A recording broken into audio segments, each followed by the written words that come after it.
I don't know that I have a specific favorite memory of Luka Modric, but I just really appreciate the fact that he shifted the spotlight from goals to the guys that make things tick before the goal scorer score the goal.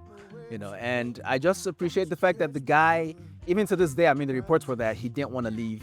Real Madrid just decided that, you know what, it's time to move on. You're 39. Like Tosin said, go home and be a family man. And he had to accept it. And they showed Florentino in the stands crying during the ceremony at the end of the game. So he's definitely, I mean, he's kind of been easing his way out of the game. Carter kind of used him off the bench a lot this season, so we've kind of gotten used a little bit to him not being there anymore. But it's going to be weird starting next season without him playing for Real Madrid. But we're lucky enough to have the Club World Cup, so we get to watch that. For those of you who are gonna watch it, because I don't know if you guys are watching that shit. I don't know. I don't know.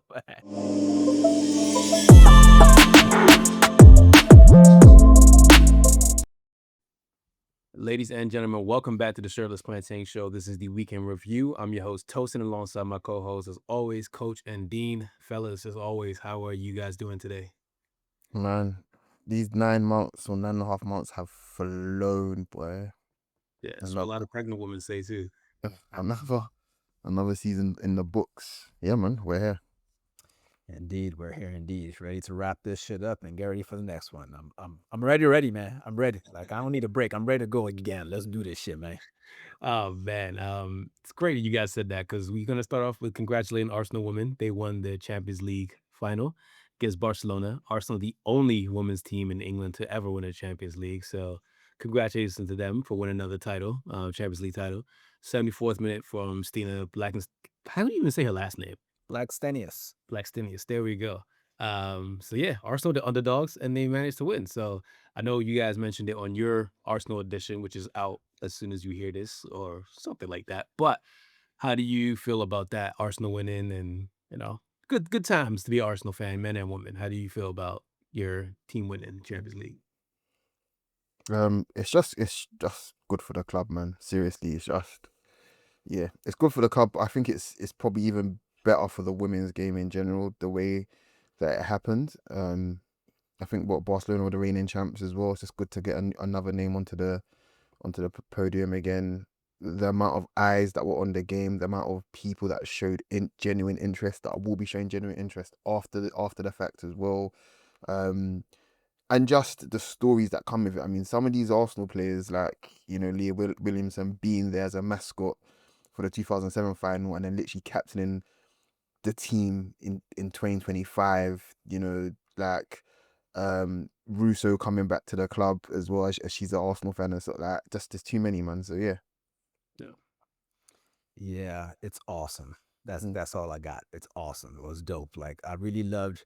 I mean, we considered it a shit song on this podcast, but when they did North London Forever after winning it with them facing the crowd, I might have shed a single thug tear. So congratulations to the Arsenal women, and I hope the man can replicate this for me in the very near future. I also just want to say it's a great advertising for women's sport, not just women's football, but women's sport in general. Like you're starting to see how much women's sport has just grown from the WNBA to this. It's beautiful to see. So that's my 2 cents that I just had to add to that. We did have another final, the Pokal final. Stuttgart beat Arminia Bielefeld 4-2. So congratulations to Stuttgart. It's really nice to see this season. A lot of teams have just been breaking their trophy ducks. So it's really, really nice to see. So shout out to Stuttgart for doing that. And just have to shout out to Angelo Stiller as well, just because every time we mention Stuttgart, I just want to talk about Angelo Stiller. So there we go.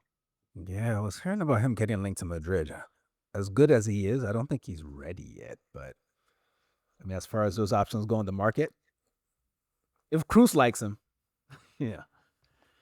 I hear he recommended him. I'm not just mentioning it. I hear Cruz recommended him to the club. So if he thinks he's a good player, then why not? Yeah, that doesn't surprise me, man. He's always gonna obviously back his country, man. So What do you mean by that? I'd rather not explain. To be honest, I'd actually rather not explain. One of Coach's favorite players in recent memory, Dennis Undav, scored in this game, by the way. What's your beef with Dennis Undav, man? He chose the perfect time to give De Zerbi his one win over Arteta and Arsenal and let him knee slide at the Emirates. So yeah, it's beef for life, man. All I can say is this to anybody listening: please don't ever get on coach's wrong side because he'll have beef for you to the day that your kids. It depends on what he saw at the cinema recently. Don't worry about it. It's like the Teletubbies movie. You'd be all right. If it's anything else, you're fucked. In France, the France final, PSG beat Reims 3-0. I think this game was over before it even started. Barcola got 2, and yeah, that was just really it, honestly. Kimi got another goal as well. This was good for Strasbourg because now they're in Conference League, and Chelsea can move some stuff around, and now Strasbourg can be in Conference League final, and Chelsea can kind of give them more players to loan. So they won, I guess. Shout out to Blue Co. Yeah, like I was watching a different podcast recently. They were talking about how Ligue 1 has fixed so many of their problems that once they find a good TV deal, all of a sudden they might be able to hop ahead of, when it just comes to league quality, they might be able to hop ahead of some of these other leagues that are behind the Premiership, because or the Premier League, it's not the Premiership anymore. They take that real personal. But I don't know. I'm kind of excited for their future, if that makes any sense. Like the minute PSG started spending money within the league instead of buying players from outside the league for big money, so the money could trickle down, it kind of felt like, okay, this is going to be good for everybody, not just PSG. But I didn't think that would be enough to actually make the league super competitive, and it really hasn't. But I'm hopeful. That's all I can say. I'm just hopeful that in the near future we'll see a winner of some competition that's not PSG pretty soon, because there's more money in the league in general. So I'm hopeful. And trickle down apparently works. Not in America, but apparently works. So, Yeah, somewhere. yeah. Let's go over to Serie A. Napoli have won another title. Scott McTominay, Scotty Tuhati is the MVP. He had a really good goal in this game. Lukaku got another goal. Kavica has 2 league titles. He has a League On and a Serie A title. I promise you guys that he's not getting that Serie A medal unless he pays for it. Like De Laurentiis will literally make him pay for that medal. I promise you. That story is coming out within 3-4 days. Just watch. Yeah, he's gonna make him have to like go run the gauntlet like a James Bond film or something like that. And do you know what else he's gonna make him do after that? It's gonna make him Dabale. Yeah, he's gonna have to like go through like a shark tank where the sharks have got lasers on their head, and then a bunch of killer robots, and then like it's just gonna be it's not gonna be worth the hassle. He can have that. Just be like, fuck your medal, like fuck it. Like I'm on the Wikipedia page. That's enough for me. Yeah. Remember the movie First Blood? That's what it's gonna be. Just that. She's gonna have to recreate First Blood by himself. Good luck. Oh man, like I don't think have they even done the parade yet in Naples? I don't think so. No, But not yet. They might as well have, because the city went up on Friday. It went up. some of those visuals were stupid. They were real nice, but I say that to say, how come we're already hearing about Conte leaving? well, you want the flow, coach, or do I want the flow? let me just say this. If there's a human being that could start a fight in a phone box, it's Antonio Conte. Hold on, coach. Sorry to mess up your flow. Kids, a phone box was a device from our childhood where you would have to walk in and open it up. It was in public, and there'd be a phone inside, and there'd be a phone book sometimes too. If you lived in a good neighborhood, then you could make calls from that shit. But now you got a cell phone. Sorry, coach. Carry on. Yeah, and it was literally only big enough to hold, one person. You know what I mean? One person and a small child. At the best of times. Like but Colin Farrell size, if you will. Yeah, basically. But if you know Antonio Conte, it was always on a bingo card. He could have left 2 days after he took over Napoli, to be honest, if we're being frank. Like, with Antonio Conte, you're never, like, the chance of him leaving can be quite slim, but it's never zero. Like, at any given moment, he would be like, fuck this, I'm out of here. He can find any reason to leave. Oh, no reason at all. Oh, no reason. He doesn't need one. He'll just say, I'll leave right now. I don't care. And he's gone. Do you know what I mean? I think you're lucky as a club if he doesn't call you shit on the way out. Basically, yeah. He is truly like the absentee father of football. But he's a fucking winner. And there's nothing you can do about that, because that's what he is. That's why people put up with him. Yeah, the Yeah. first coach in Serie A history to win 3 titles with 3 different teams. That's insane, bro. Not even Ancelotti did that shit, man. That's impressive, man. Even if Carlo you know doesn't some, win leagues. He's the inverse of each other. Carlo wins European titles. So yeah, Conte League. doesn't yeah. win shit in Europe. Has Conte even managed a knockout tie before? No disrespect, I I don't think think a he has. quarterfinal at Juventus in the first. I think that's it. That might be it, isn't it? Yeah, Yeah. it's fucking hell. That's And that was a good team too with Pogba and Vidal. Marquinhos and Vidal and all. Yeah. Yeah. But I mean, my respect for Conte is always gonna remain there because he knows what he is and he never ever shies away from that kind of thing. The one thing I will say that's been quite different is the guy played a 4-3-3. He played four at the back this season. Like, you know, maybe you can teach an old dog new tricks in regards to his tactical plan, but him as a person, like everybody knows exactly what he is, and he won't lie to you. He won't try to say, oh, you know, he's just himself, and I think you have to respect that, honestly, and that's why it's such an easy decision for clubs to make to make decisions on him. They don't have to go back and forth with interviews because he who he is who he is. Do you know what I mean? Yeah. So, And I love that about him. yeah, I want to make one more point about him. And something that I love about him is the fact that we kind of view him in the same light as we view, like, say, peak era Mourinho in the style of football. Like, doesn't really want the ball, but can be dangerous with it. And he has remained in the game across quite a while now. Like, Antonio Conte has been winning things for a long time now. I can't remember how long he's been coaching, but it's been a while that he's been doing this. And he's done it across different countries. He's done it across different clubs within the same country. And he's still viewed as an elite coach, even if he's not the very top of the elite. They're still hiring him in Serie A. On the other hand, the person I compared him to, Mourinho, is now coaching in Turkey. And honestly, if He's a bitch. Fenerbahce thought they could do better, they would have sacked him by now too. You know, so it just goes to show the levels, if that makes any sense. Like, certain coach, it's not really about the tactics; it's about how you deal with people. Like, if people can tolerate you enough, they'll deal with you. If they can't, you end up in Turkey. Yeah, Conte's been coaching since 2006, by the way. Yeah, Almost 20 years. yeah, Almost 20 years, and it's been mostly success. yeah. And I will say as well, he's that I don't recall him ever really managing more than 3 seasons at one club, kind of thing. Which is that's how some managers are like that. That's in fact that's most managers, I'd say, to be honest. But it's with him, it always just seems eventful. Yeah. Like, there's never a dull moment when Antonio Conte is managing your club. Genuinely, like, you can point to so many different, you know, instances of him managing any club he's been at, and it's just been something happening that's dominated the headlines for like a week or two. Do you know what I mean? I think more so than the only coach that understood this better than him, again, is Mourinho. But this shit is entertainment. He does some of this shit on purpose. There's no way a man of his age is still this dramatic. Like, bro, calm down. He said no, because he knows what sells. He knows why we keep coming back to watch his teams, even though we know he's a terrorist. Because he's going to drama on top. Exactly. He knows what's gonna get him a job as well. Like, Yeah.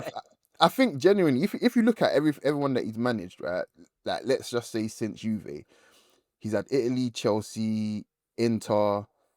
Spurs are genuinely the only weird one, if we're being honest, and in Napoli. Like, there's just an anomaly there. But that, for me, I reckon he did that for the law. I reckon he just did that for the plot, where he's just like, do you know what? When they look back, and they're gonna say, at least he did try to get them winning. Do you know what I mean? Yeah, like, I feel like he really thought he could do something there. Like, he genuinely thought that, because it's like, why would you hire Antonio Conte if you're not gonna back him and get the one good season you're gonna get out of him before he calls you a bitch and leaves? Yeah. So he thought Daniel Levy had sense. He didn't know that Daniel Levy is even crazier than he is. So, anywho, credit to him. Credit to him. My favorite Conte stories I've heard is from like the Italians in America, who said that during preseason in America, when they was at Juventus, that I forgot who the big striker was. That they were doing sprints in Philly, and it was hot, like a real American summer, like July type heat, right? And one of the players was like yelling at Conte back and forth, and Conte basically said, "I will kill you. You better keep running because I will kill you." And he kept running. There's nothing he could do. And apparently that was the fittest they were all season. Like, they were the fittest team in Serie A that season. So Conte knows what he wants from his teams, and he gets it done. Yeah, you don't play for Conte if, like, Conte's first requirement is that I need you to basically carry out these instructions and these instructions are going to require you to run a lot. Basically, you have to be like at the top of your game physically. Like under other coaches, like the emphasis won't be as much, but that's his first requirement before he even looks in your direction. Before he even thinks about calling you a bitch, he needs to find out if you're a fit bitch at least. Basically, To wrap this all up, I'm gonna make us all feel old. Do you know who signed Conte first as a player? Ancelotti. No, at Juventus. It was Frappatoni. Mm. Yeah, Okay, no. He's dead now, isn't he? I don't think so. Wow. Well, No, he's still alive. Yeah. damn. Oh, well, I should fix that, shouldn't I? Anyway,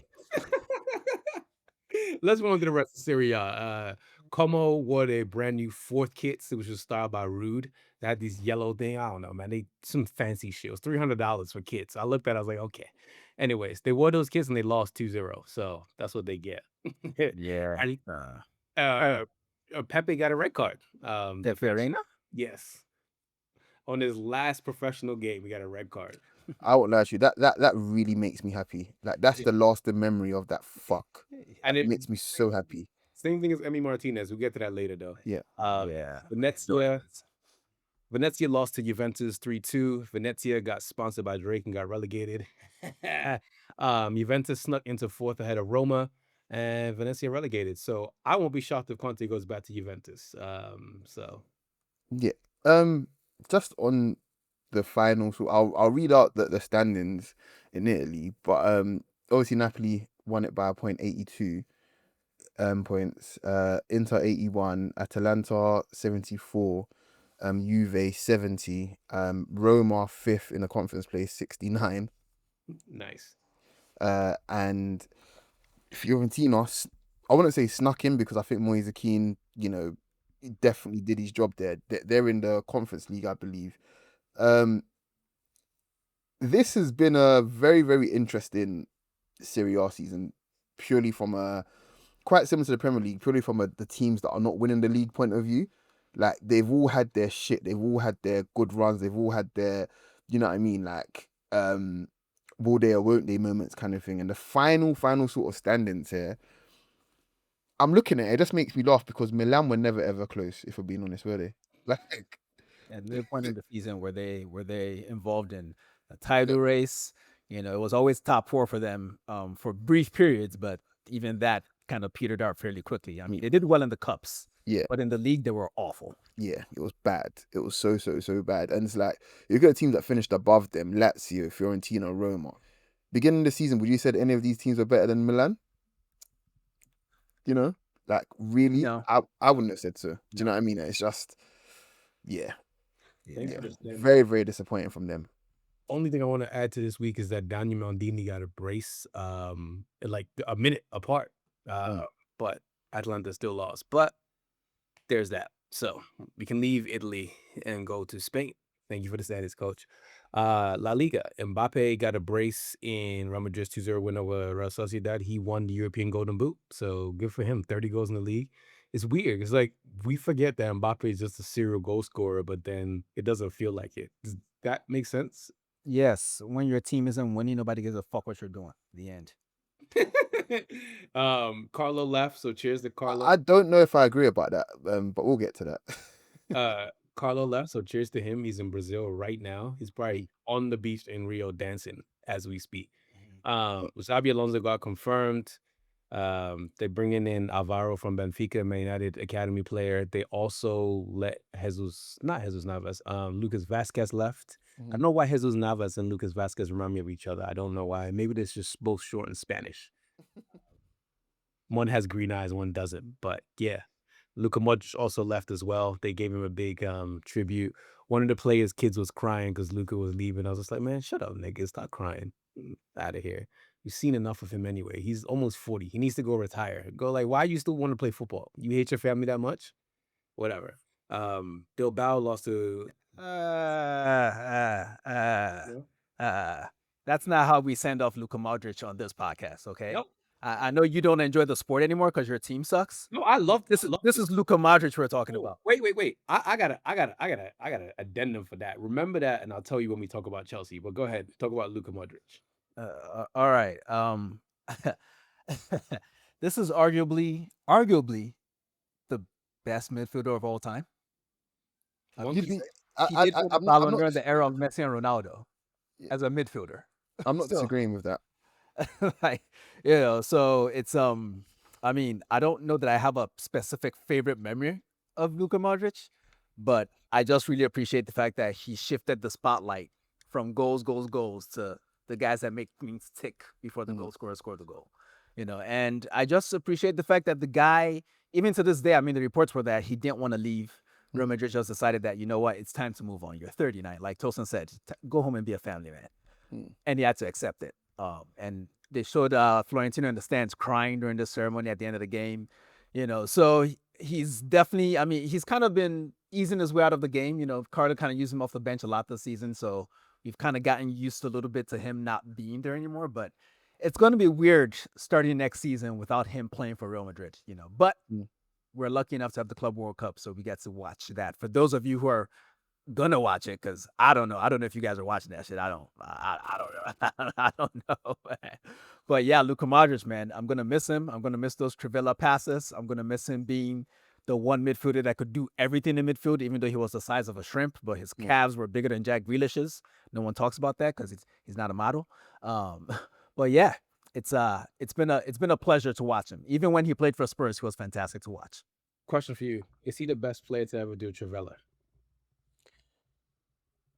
What, to make as part of their like actual game? Out of their weaponry, yeah. It can't be. I feel like by default it has to be a Brazilian of some sort. I feel like it has to be charisma, to be honest. But he's not the best player though. He's just the best at Trivelas. That's what I was asking. That's what I was asking. Okay, then it's Quaresma then. Yeah. Cool. Correct. Got an answer. So Luka Modric, from us, thank you so much for just being great. He also co-owns Swansea. Yeah. Buying a house out in Wales as well. So Oh, he really hates his family because who the fuck wants to live in Wales, bro? So he had that one court case in Croatia a couple years ago. Maybe he's still beefing his house, so he shows up for national team games, but otherwise they don't like him. Bilbao, they lost 3-0 to Barcelona, brace from Lewandowski and a penalty from Dani Olmo. Yeah, Bilbao was disappointing this season. I think that's what we can say safely, right? They were kind of disappointed. What, disappointing? Were they? What were you expecting from them? To beat United and end the suffering, but Well, it didn't really matter in the end, did it? Now. I mean, they still got Champions League. They got Champions League. Like what are we talking about? The trophy. That's a trophy according to some people. So it's a bag. That's indisputable. So it is what it is. But yeah, I mean, I think for a club like Bilbao, the Champions League is a huge achievement for them. put it like this year. They did not win the league because the clubs ahead of them have all won LaLiga in the last decade. That's it. They didn't win the league because they weren't supposed to win the league. They were never going to win the league. And their goal this season was to get into the Europa League final at San Mamés. Yeah. United ruined that for them. That was a weird tie. I didn't expect it to go the way it went. United killed them. However, they still made it to the Champions League. So as bad as the season was, it was quite good for them. I'm pleased for them. Very happy for them. But 3-0 at home on the last day of the season is nasty work. I mean, put it like this: they're not a team that you can say, oh my gosh, they're like a super duper bright attacking team kind of thing.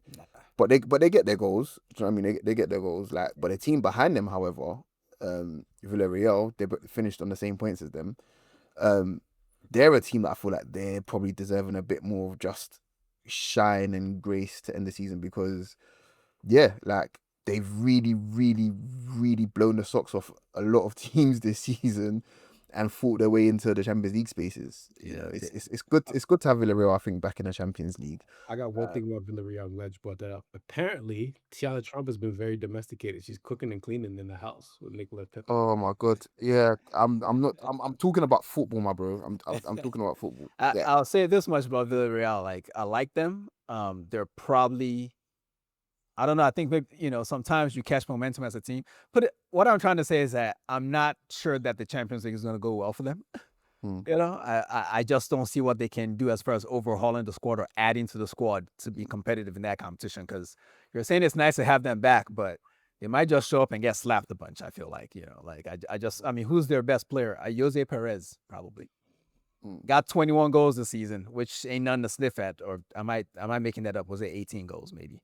But I do worry that it's going to be it's going to be like Girona. Girona probably should have. Like, we forget that Girona started this season in the Champions League. Their league season was so shit, and their Champions League season was so bad that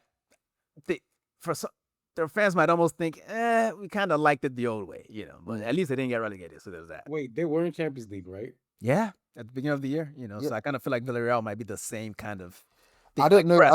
I don't know if they get that bad, but yeah, I mean, the Champions League is definitely going to affect their league form next season for sure. But you actually never know. You genuinely, I didn't back Villarreal to make Champions League this season. You know what I mean?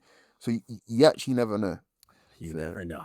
You know, it's one thing we do know though. Iago Aspas did it, and that means that his team Celta Vigo are going to Europa League. So shout out to Iago Aspas.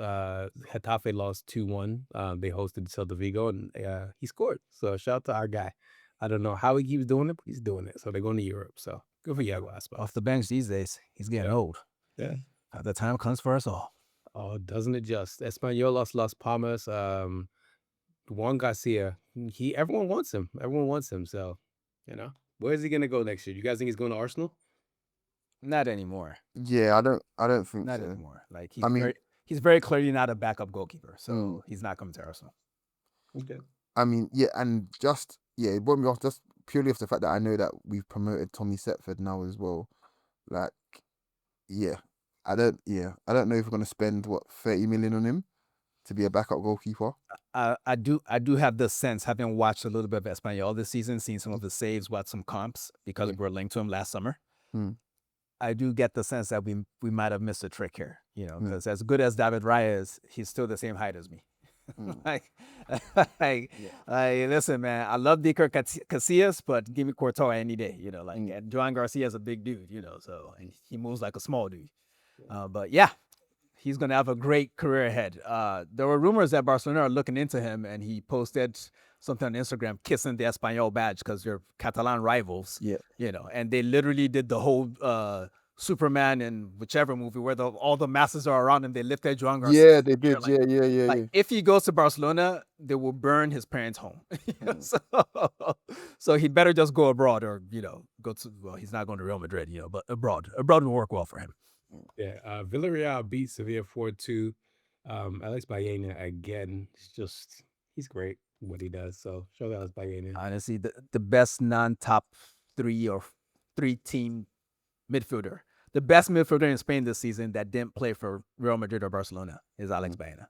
Fantastic player. Atleti wants him.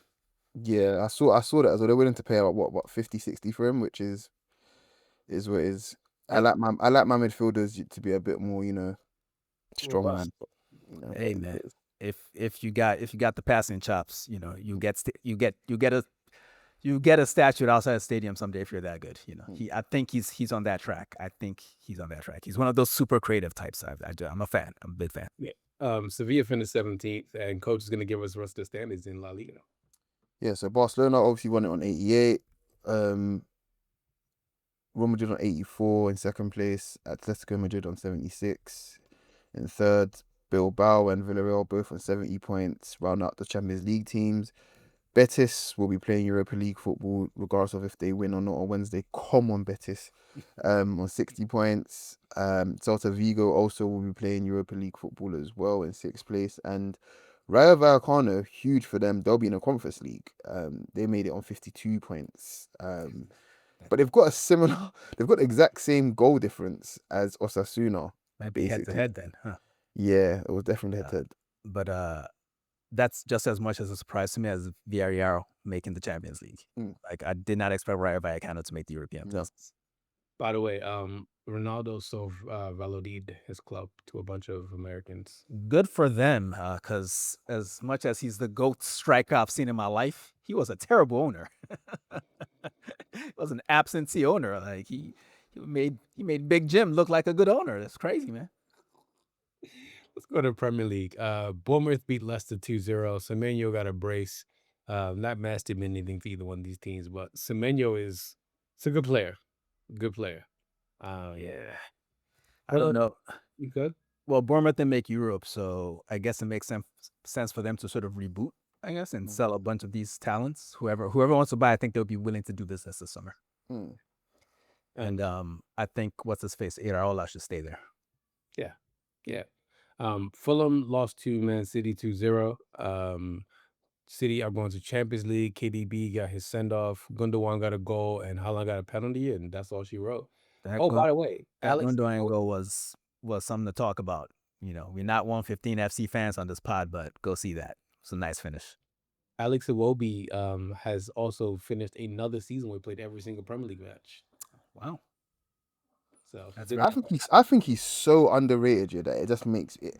I don't want to see him at a rival, but I need to see him play in European football regularly because he belongs there, man. Question: How many seasons in a row has he done that? It's just like last year, this year. Okay, it's decent. Yeah. So shout out to Alex. And there's maybe two other Nigerians that have done that in the past, Ndidi and Yobo. Okay. Don't know why I know this, but I just know this. Somebody follows the Super Eagles Twitter account. Yeah. Ipswich lost to West Ham 3-1. Bowen was a star in this one, but Ipswich have been relegated since they got promoted. So yeah, I'm just glad for West Ham. Like the vibes have been shitty all year, so closing it out with a win, not a bad thing. It's a shame what happened to Evan Ferguson. We thought he was going to be next up, but he's got time. He's young. Fair enough. Liverpool won. Crystal Palace won. This game was drunk because they did a double guard of honor. Yeah, man. So have we now replaced Istanbul with Scissor Sisters? Like, what's going on, man? Like, I just play football all day. Enough of this rubbish. Yeah, I'll be honest with you. I think they showed a lot more respect to Palace than they did to Trent. So that's just very weird and strange to me. Why you talking about old shit, bro? Why you talking about old shit? No, I'm just saying that. We're not going to talk about the game. Woohoo! They drew 1-1. Salah didn't get the assist record. You know. Yeah, but he did equal the total goals and assists. Yeah. That's good for him. No assist record for him. But yeah, I'm sorry, it just doesn't sit right with me, man. Like what? The whole Trent situation, like what? They were nice to him today. Yeah, because after Klopp told them that they're pieces of shit. That's why. Whatever it took, as long as they did the right thing in the end. No, like I'm sorry. I'm sorry. That's just bad. And I've got no problems with Arne Slot at all. You know, like zero problems with him at all. To be honest, I don't really think. Even after he threw Trent under the bus. Well, this is what I'm gonna say. Like, you know, I don't have any problems with him outside of his treatment of Trent. Basically, like I think it was very, very bad, and he allowed it to continue. And in fact, he fostered the environment, and then he allowed it to continue as well. And I just think that's not how you treat. Like, why would you say after the fact? He's now basically you've brought him on to be booed against Arsenal. Now you've done another interview saying that you haven't been happy with him at points this season. It started from pre-season where he showed that he wasn't training as well. Why would you add those comments to the fire afterwards? Do you know what I'm saying? Like, to me, that's just very bad. That's very bad. Go on. I agree with you, and I hate it, but I also think there's a part of sort of playing to the gallery to it. Like he lives in Liverpool. He just coached your team to a title. He might have a better understanding of what the local sentiment is than we do. So maybe that wasn't for the general public. It was for a certain section of Liverpool fans that he feels like he needs to talk to. I fucking hated it, but surely, you know, like, I mean, he showed us throughout the season that he's an intelligent guy. He knows better than to do what he did. So I think there's a reason for it, you know. But it'll be forgotten. It'll be forgotten. It'll be forgotten, but you know, I say we've forgotten. It won't be by me, unfortunately. I just think it's very scapegoaty, and it's almost like look, guys, you know, it was, I won the league title, you know what I mean? Like I did my part, you know, like you don't need to do that. Like Trent will be a bigger legend than Slot ever will be at Liverpool, as far as I'm concerned. Like that's just the bottom line. He just didn't need to do that at all. Hey, he's Dutch, man. That is true. Yeah. He's Dutch. Get over it. Guess what, Coach? Go on. You'll never walk alone, lad, as they will say up there. Nasty. United beat Aston Villa 2-0. Whatever. There's controversy with in the second half. Bayern definitely did not have control of the ball. Morgan Rogers' goal should have stand, but who cares? Aston Villa don't get Champions League. Emi Martinez got a red card on apparently his last day for Aston Villa, which was great. I laughed because Rasmus Højlund was not scoring. You didn't have to do that. You could literally just put pressure on him and it would have crumbled. Like, you didn't have to do that. But Emi Martinez thought he was playing a different football and tackled the shit out of him. So there's that. Yeah, so here's my thing with all of that. Yeah, I'm not Unai Emery's biggest fan, and I said to you guys in the group chat, this is typical of him. Prior to the red cards, they were playing like shit. United were all over them, like Facts. and that shouldn't discount. That shouldn't discount. A team having to be refereed properly, regardless. Villa deserve nothing from this game, regardless of just purely of how they turned up on the day. They didn't get off the coach, right? But refereeing decisions like that just compound what, to my mind, and because I'm an Arsenal fan, I'm going to be as biased as possible. To my mind, that a problem that's affected every single team in the Premier League. But I feel as if we've got a very, very harsh. We've been on the harsher end of it. Well, not since Liverpool won the title. It's Well, fine now. Well, you get what I mean, but that's just my feeling of it. Why are you still complaining? It's fine now, coach. Come on. No, but I'm talking about Villa here. I'm talking about Villa here. So when stuff like that happens, I'm hoping, like, especially knowing who supports Villa, aka the future king of England, I'm hoping you see shits like that. I'm thinking, hold on a second, something has to be done about this, because you literally cost them what, 100 million, 120 million pounds. That's literally what that decision has done. That shouldn't take away from the fact that Unai Emery is known for just fucking up in these situations, kind of thing. But to me, that's not really that. Like the record to me, not the record. Sorry, the goal being disallowed to me isn't really a huge story, because we've seen it throughout the whole season. You see what I'm saying? Right. We've seen it for the whole season. Emery, for me, like going into the last day of the season, needing a win kind of thing, and your team comes out like that. You need a point. Your team coming out like that. I'm sorry, yeah. Like that's just not good enough. I'll say this much about Emery: he's a good coach in his context, but the one thing he definitely isn't is a league manager. He comes even in seasons where he's won in continental trophies back in Spain. He still had bad league seasons. Like usually the best position he would finish in would be 7th, some shit like that most years. So this is pretty typical of him. Like Villa shouldn't be surprised now. In this particular instance, a referee kind of helped them along. You know what's interesting? And I hear that they're going to complain about the ref after the game, but it's pointless now. Like there's nothing that can happen. But when I was looking through the schedule and I just looked at the United Aston Villa game, I clicked through on the Prem app to see just lineups. Then I saw the ref and I was like, I don't know this name. Is this like a young dude? Is this a new dude? Or then I put it out of my mind. Then he makes a huge error. And Villa's complaint is that given what was at stake, a more experienced referee should have been in charge. And that's not to say, based on their performances, that's not to say that PGML Silva would have found a way to fuck it up, but they don't help themselves. They really do not help themselves. Like there was money on the line today. This was not send that guy to Arsenal, Southampton. Nothing going on in that game. No. They sent a veteran ref to Arsenal, Southampton where nothing was happening, and sent a rookie ass ref to United Villa and cost Villa 100 million. But that's football for you, man. I'm entertained. I ain't gonna lie to you, bro. Yeah, but we can't discount the fact that Unai Emery sent the team out there to do fuck all, basically. Man, and again, I'm not saying that because of that, they deserve to have bad decisions against them. But you can't just ignore that part. You know what I'm saying? You literally can't ignore that part. So, United got 3 points. And hey, Ruben Amorim gave a speech of a dictator. His speech after the game was some of the most dictator shit I've heard him say in a while. I was like, I told you, I won 2 games and drew a game. I told you the storm is coming. He goes, now the storm is over. We're going to be good. I was like, okay, man, whatever you say. All right. So do you believe him or not? I don't believe anything anybody with Man United says anymore. Okay, I've just given up this season. You have to show me at this point. I'm tired. Here we go again with the fake nonchalance. You've been doing this shit for 10 years, bro. 10 years. All right. Let's go. Let's move on. Newcastle lost to Everton 1-0. Carlos Alcaraz had a really good header.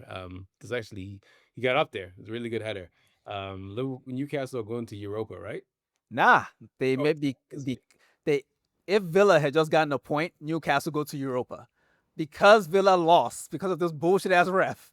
Now Newcastle are going to the Champions League, and I'm not going to get Alexander Isak this summer. Unai Emery, still you find ways to fuck my life up. I can't stand that vampire looking ass nigga, man. I'm tired of his shit, man. He don't even coach my team, and he's still fucking me up.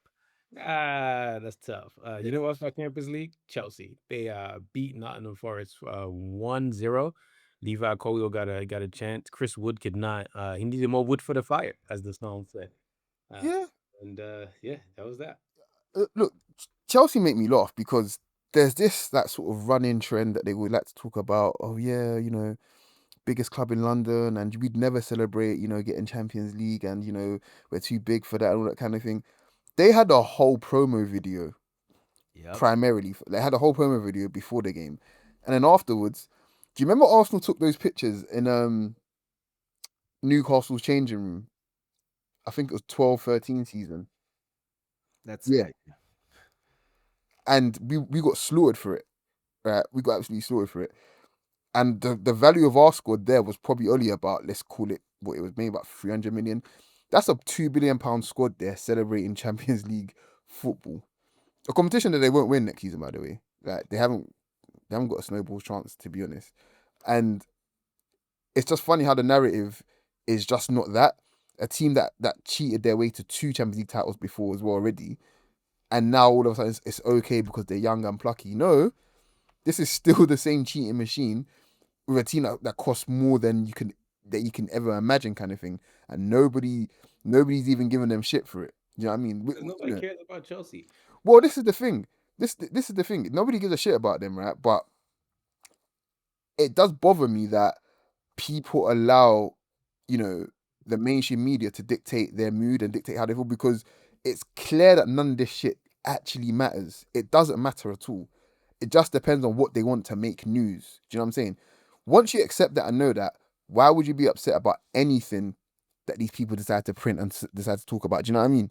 Like, I was gonna say something funny about the addendum earlier, because remember I told you I had an addendum. So I saw on my timeline today a couple of Chelsea fans said, "You haven't watched any Champions League football since Chelsea's been out," and they had me thinking. I was just like, "These are the people you guys debate on social media. That these people don't even like the sport. They're not watching Champions League because their team's not in it. Like, what do you mean you haven't watched any Champions League football in the last 3 years because your team's not in it? Like, go to hell. How about that? Okay, that's just how I feel about that. You can go to hell." Oh man, I got nothing. You guys said it all, really.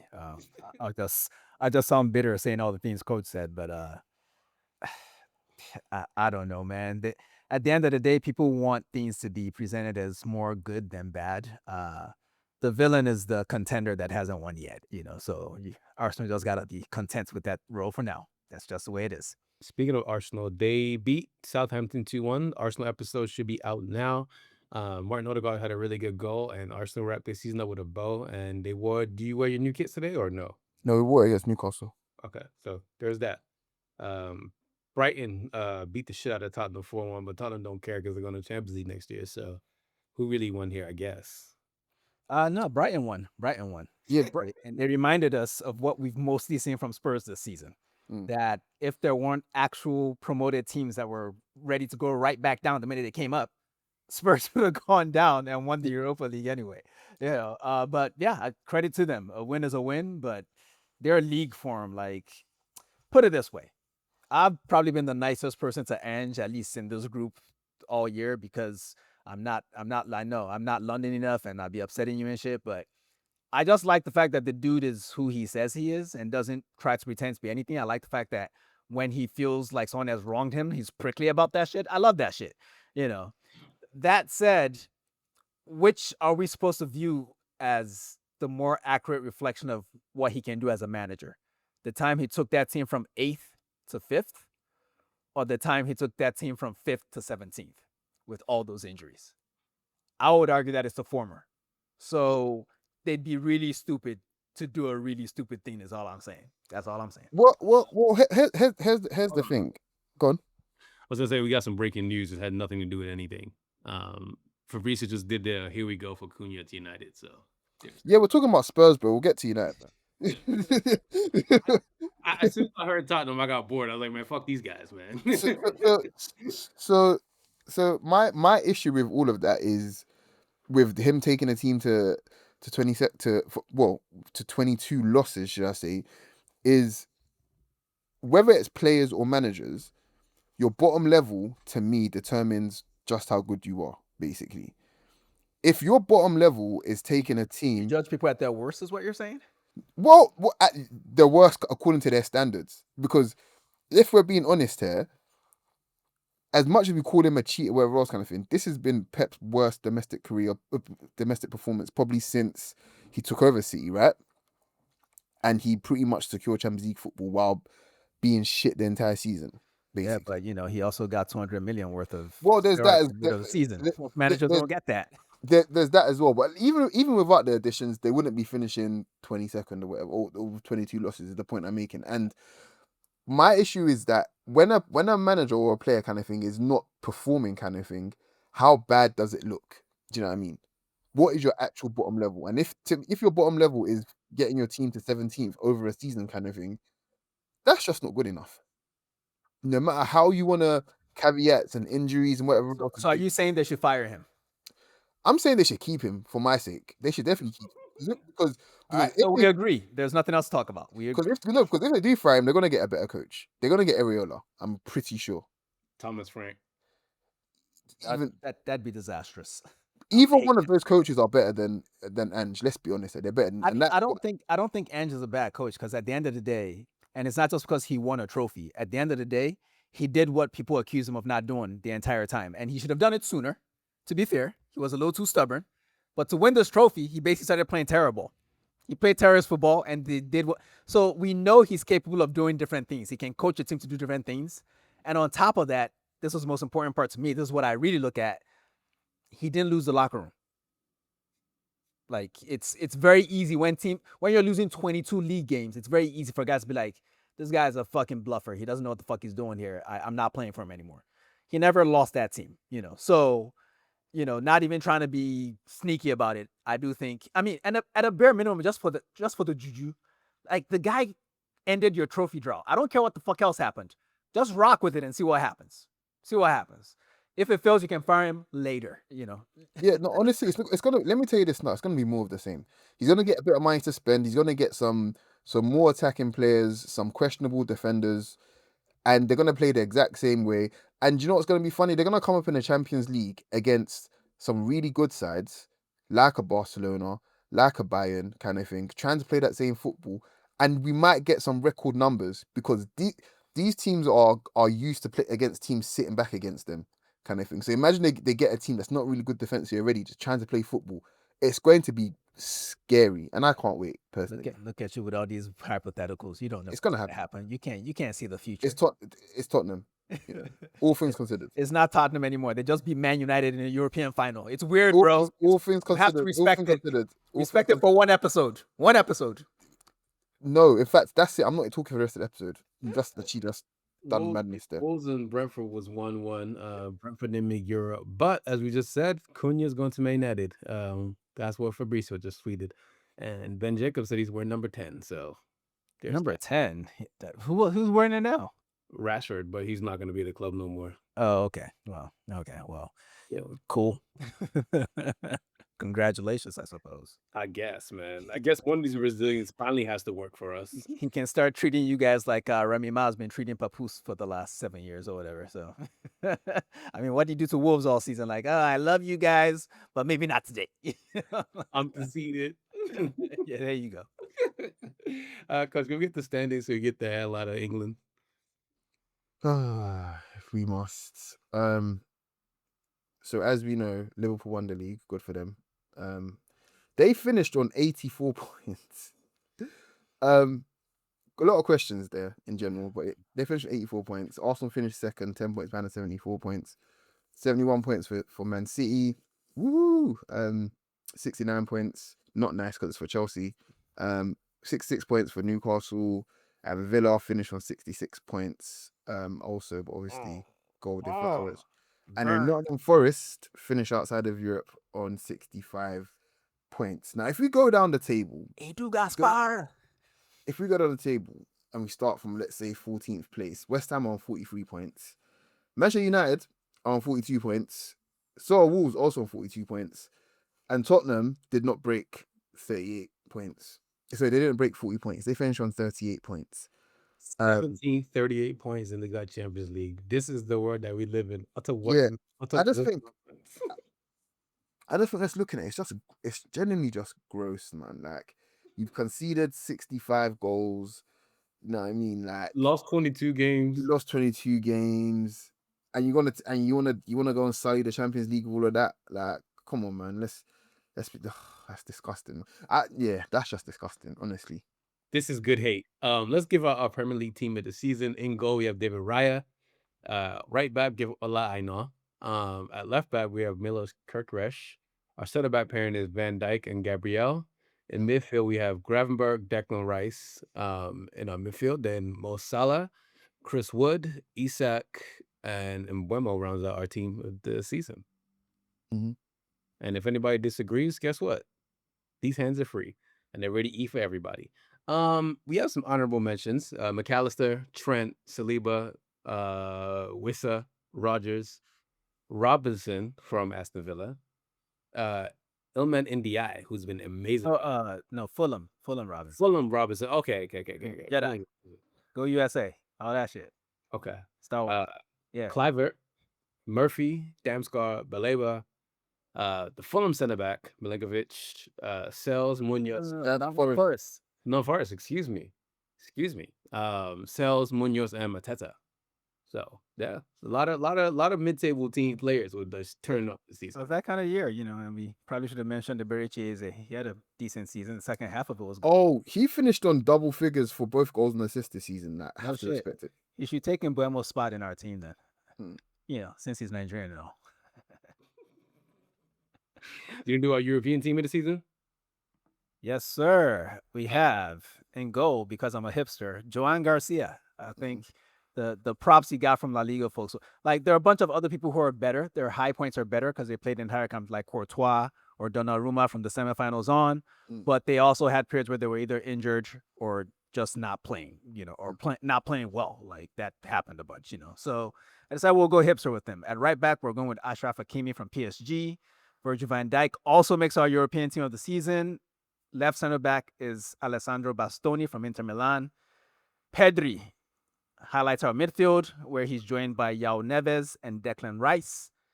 And our forwards will be Lamine Yamal, Ousmane Dembele, Mohamed Salah, and Rafinha. Yeah. Who's winning that Ballon d'Or? How are we feeling today? It's gonna be Lamine Yamal. You think? Yeah. Yeah. I don't. Do you know what? Yeah, I've got a sneaky feeling they might scam it and give it to Dembele. Yeah. I think we'll have a better idea after the Champions League final, because if they win it, I think Dembele gets it. Yeah. If not, I don't know why it wouldn't be Rafinha, just based on the goals and assists, but it feels like the marketing machine has moved behind Yamal. Do you know what would be so funny? It'll be actually just so funny that, to my mind, Mbappe still, there's still a gap between him and Dembele. I still think he's a much better player than Dembele. Not to say Dembele isn't fantastic and elite and all that shit kind of thing, but it'd just be so funny that he would get a Ballon d'Or and a Champions League before Mbappe. Who would have said that in 2021 or 2022? Who would have said that, seriously? Life is ill like that sometimes, isn't it? It's mad. Absolutely mad. Before we get out of here, we do have a fantasy league that I do monitor weekly, even though we rarely ever talk about it. And because the Premier League season is finally over, we have our winners. I'm going to list out the top 3. Hopefully you're listening to this episode. I don't know why you wouldn't be listening to this episode if you're in my fantasy Premier League, but whatever. Our winner this year is a team by the name of Mad Villainy. So shout out to you. You amassed a total of 2,471 points. Ooh. And what? I think you need to recheck. I think it's somebody else. Oh, let me go live right now. Sorry, folks, this is not good podcasting. Fantasy. Let us see here.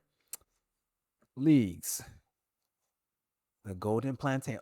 Okay. Yeah. We've had a last minute change. Yeah. Palmer Violets. Oh my God, he's probably a Chelsea fan. We should just lied and rigged it. When I do an after all. Andrew Turner of Palmer Violets, please contact us via DM. You know how to find us. Ivan Mendoza manager of Mad Villainy. You lost 3 points in the final tally. You know how to contact us as well. And Schwags, managed by Insua Abasi Doiten. You Calabar people, you need to chill with the names, man. Too many syllables. But you also know how to find us for your bronze medal gift. So just reach out to us and we'll try to get something over to you as soon as possible. Thanks for playing. Hey, man, I don't want no beef with Calabar people. Please, I beg. Oh, man. You're not cooked properly if you fear anybody. What's wrong with you? Ni babalawo nle ni kí ló ń ṣe?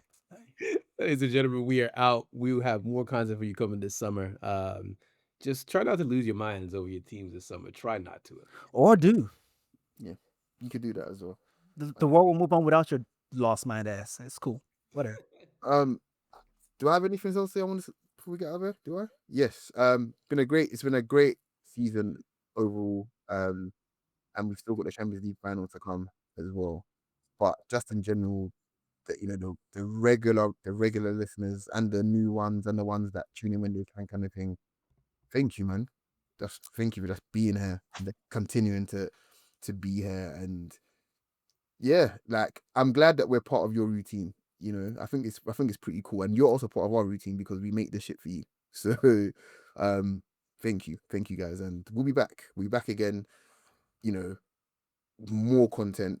We're not going anywhere, man. Yeah. Like it's the end of the season, but we're not going anywhere. Infantino has made sure that we're never going anywhere. It's awful, but we committed to this, so here we are. Yeah. That said, before we leave, I do want to give a shout out to our old network, Believe, and our new network, the Barber Chair FC. I'm gonna get that right someday, I promise. But yeah, we're excited for the future, and it's been a great season, folks. It's been fun for sure. Hey, I'm gonna blow you guys' mind real quick. Man United plays on Wednesday and Friday. We're in Asia right now with those those tournaments that teams play after the season. We got 2 of those. That's how bad we are. We're doing what Everton used to do back in the day. God, why would you ruin the vibes of the end of the show with your bullshit? Like, yeah, we're gonna cut this shit out. Oh, cut this shit out. I don't want to hear this shit at the end of the podcast. Nobody cares about your loser ass team. We're gonna be drinking Chang beer on Wednesday. Fuck y'all.